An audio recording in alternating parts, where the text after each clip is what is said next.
What's going on, everybody? Kalupis Tech here, coming back at you with another video. In this video, I'm going to be giving you some tips and tricks for the T-Mobile Revvl 8 Pro to help you make the most of the camera features. So let's get into it.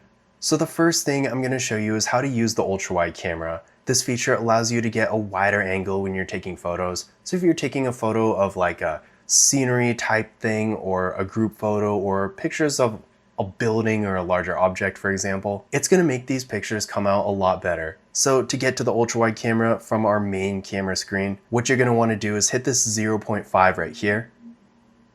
And that's pretty much it. So as you can see, we have a much wider angle and you can fit a lot more in the frame. And then to go back, just hit the 1 right here. And that's pretty much it. And also keep in mind, you can also pinch it out and get to it that way. So if we go like this, as you can see, it goes to 0.5. Now I'm going to show you how to change your aspect ratio. So by default, we're in the typical 4:3 or 3:4 if you're in landscape. But to change your aspect ratio, what you're going to want to do is go up here to the top where it says 4:3, tap on this button. And as you can see, we have a few different choices. So again, by default, we are in 4:3, but we also got 16:9, 1:1, so a square, or full, which is going to be the entire display, which in the case of this phone, full will be 20:9.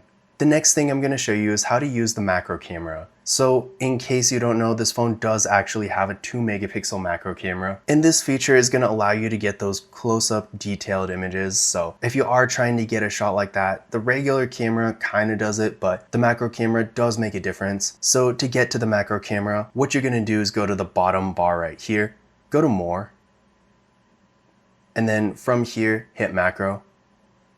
And now we are in macro mode. So as this little note says, you're going to want to stay within roughly 3 centimeters of whatever you're trying to take a picture of. So just about, I would say, like this.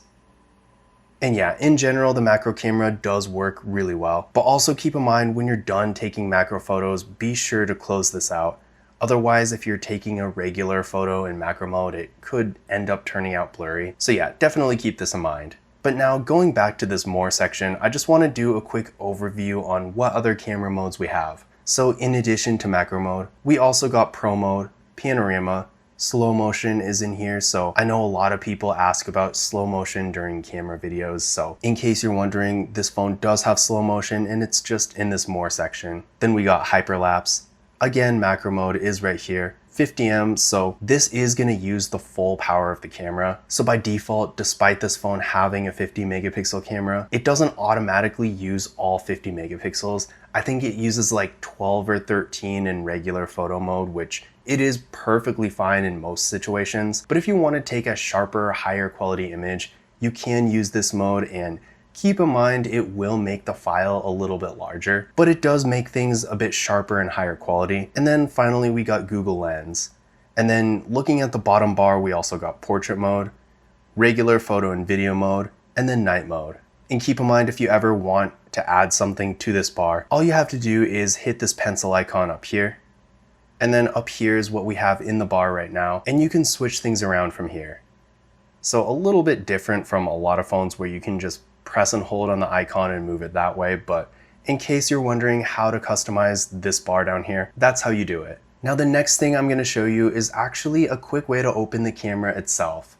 So no matter what you're doing on your phone, if you ever want to quickly get to your camera, all you have to do is double press the power key, so like this, and the camera opens right up. So let's try that one more time in an app. And then one more time while the display is locked. So as you can see, it is locked right now, and it works even from the lock screen. But also, in case you're worried about it, keep in mind that this doesn't automatically unlock the phone, so it's still perfectly secure. So if I just try to go home from here, it's just going to go back to the lock screen. The next thing I'm going to show you is how to disable the shutter sound. Now, I'm in mute right now, and even if I wasn't, the mic probably wouldn't pick it up anyway. But when you're using this phone to take pictures and you are in sound mode, if you have your ringtone on or anything like that, it will make a bit of a sound, and it can get annoying if you're taking a lot of pictures. So if you ever want to disable the shutter sound, all you have to do is go to settings.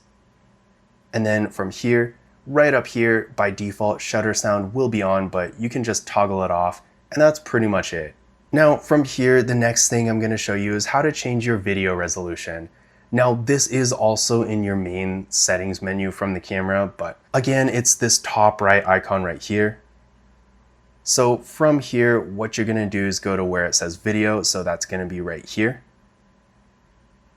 And as you can see, we got a few different options. So we got 2K up here, 1080p, 1:1, so if you want to record in like a square, and then full, which is going to be 20:9, basically just like full mode in the aspect ratio. And then you can also change the frame rate. So by default, it's going to be 30 frames per second, which I feel like that's perfectly fine for most situations, but you can also do 60 frames per second. For me personally, the only time I would ever really do this is if you're trying to make a slow-mo video. Typically, if you record at 60 frames per second and then slow it down at like, say, half time, that's gonna make it a lot nicer and smoother than if you try to do that with 30. So that's one use case for it, but if you ever wanna use it, it is there. Now I'm gonna show you how to use HDR.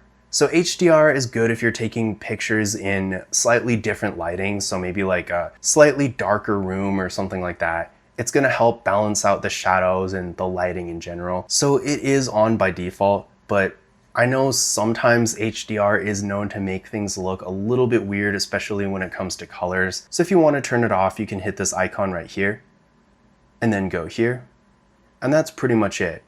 And then finally, the last thing I'm going to show you is how to use the grid lines. Definitely a useful feature in my opinion. I personally use it all the time. But to turn it on, all you're going to do is go to settings. And then from here, go to grid lines right here. And if we go back to the main camera, as you can see, they're now on. But this concludes my camera tips and tricks video for the T-Mobile Revvl 8 Pro. If you want to learn more about this phone, be sure to check out my other videos about it on the channel, because I do have quite a few. But that's it for this video. If you enjoyed it and found it useful, don't forget to give it a thumbs up and hit that subscribe button. But as always, I will see you in the next one.